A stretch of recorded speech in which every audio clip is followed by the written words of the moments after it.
Hey, it's your girl back. I hope you all are having a good week so far. It's Thursday. It'll be Friday tomorrow. And then it's Mother's Day. Unfortunately, we're in this quarantine, so hopefully you all will find a way to celebrate your mothers however you can. I want to say Happy Mother's Day to all the mothers out there, sisters, cousins, friends. I know all women have been a mother to someone in some form of another, so Happy Mother's Day from me. Today, I want to talk about two topics that I've kind of did a little research on, and I've also discussed in a past course that I have taken at my college. I want to talk about vulnerability and validation. Yeah, those two big V words. So first I want to talk about about Brene Brown. So and I kind of wrote it down so I won't forget anything. So Brene Brown is a research professor at the University of Houston Graduate College, and I was introduced to her in my spring semester at my college, and so she has wrote many books for the New York Times, a many number one sellers, and so she also has a podcast called Unlocking Us, and I've checked it out. She did an episode on my girl Alicia Keys, and you all know how I feel about her. And actually, I enjoy Brene Brown, so check her out on podcast. Again, it's called Unlocking Us if you want to listen to her. And so Brene Brown has spent like several years, I think I saw where it said like over 12 years, studying vulnerability, courage, worthiness, and shame. So like I said, today I want to focus on her thoughts on vulnerability. So she says that vulnerability is about showing up and really being seen, because this is when, real relationships happen.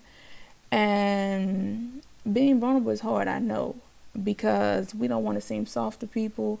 We don't want to seem passive or anything like that. And we don't want people to run all over us, because that's not fun, right? And so, but Brene Brown says that being vulnerable is a sign of courage. And because you're allowing yourself to really be seen, you're like breaking down those walls and letting people see the real you.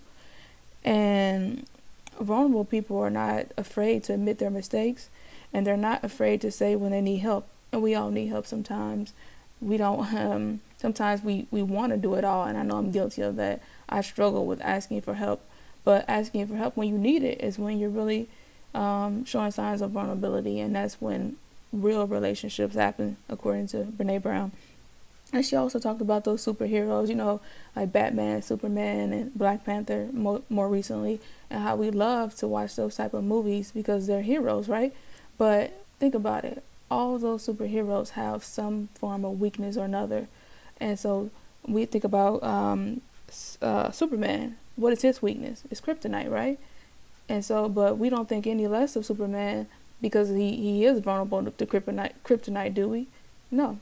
So people connect with those who have weaknesses.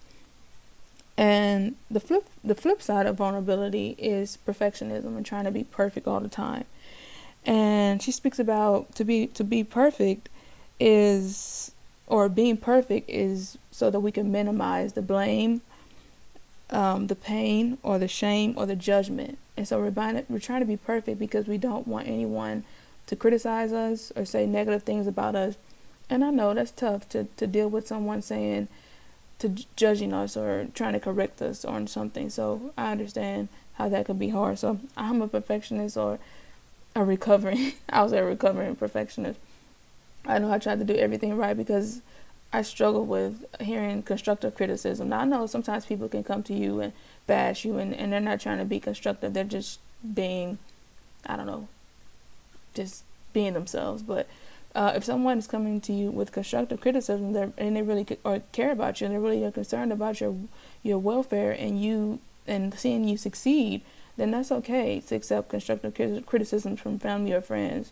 So, again, trying to be perfect is like trying to eliminate. It's a defense mechanism, and we build that up because we're trying not to really be seen. We're trying to be tough. We don't want to show that vulnerable side, that soft side, and it's okay. And again, like Brene Brown said, it's when we build true relationships is when we break down those walls and really be vulnerable and allow ourselves to be seen by others.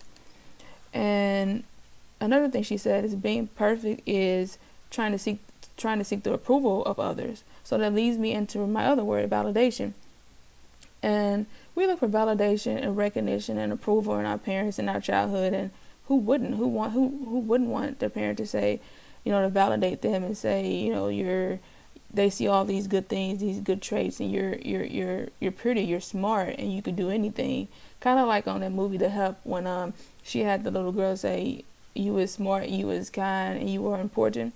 Things like that. We want our parents to say things like that.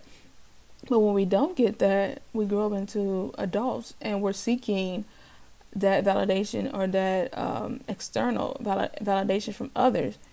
And we fall into that trap. And it's like every time we do something, or if we change our hair, if we wear clothes, or anything that we do, we want to be recognized and validated. And it's from that person's experience. It's like you got to think about their biases and how they feel about things. So all those things come into play. And we have to be careful not to only take that person's word for it. We have to be able to self-validate. Now, validation is not bad within itself, because we want people to hear us, to validate our feelings and validate our emotions.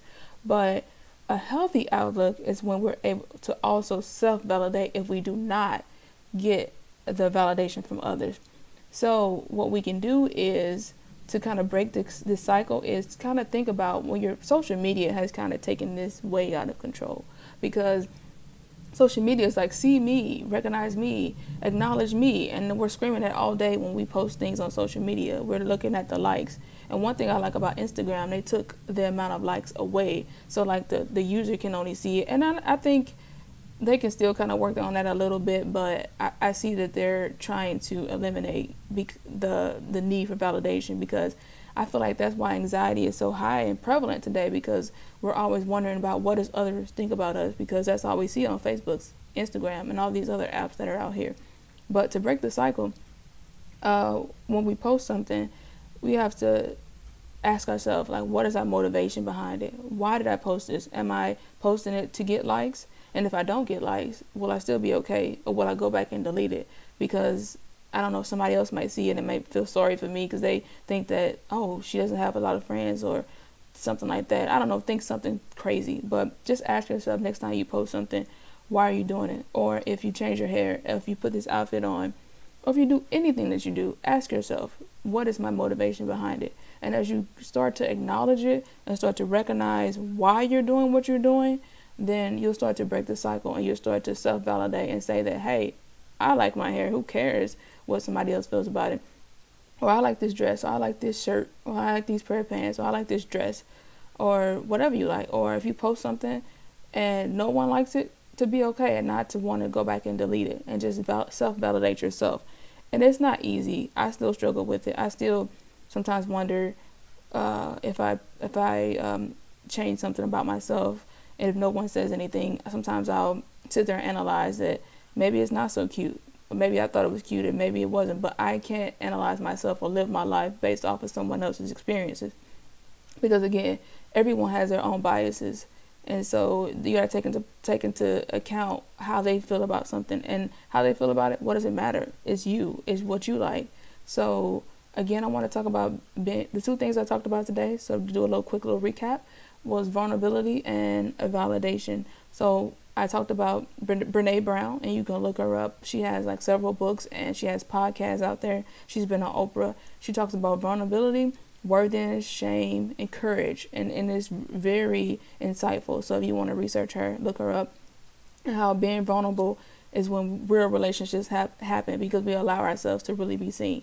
And then also validation. We want to kind of work on, and I'm talking about myself, I'm still working on this, working on validating and just liking whatever you like and not worrying about if somebody self-validated you. But again, I know that sometimes throughout our lives. And we were a kid, we didn't get that. So we have to work on it as an adult and give yourself some grace and be positive and just take it one day at a time. And again, like I said, just continue to be great, continue to be amazing. You know, I couldn't end a video with telling you how amazing, how beautiful, how handsome you are. You're amazing, you're great. And don't let anyone tell you otherwise. Just wear a smile on your face and be happy and be nice to people, again, because it's rough out here. And again, I said this is coming up on Mother's Day weekend. Happy Mother's Day to all the mothers. Enjoy your mother.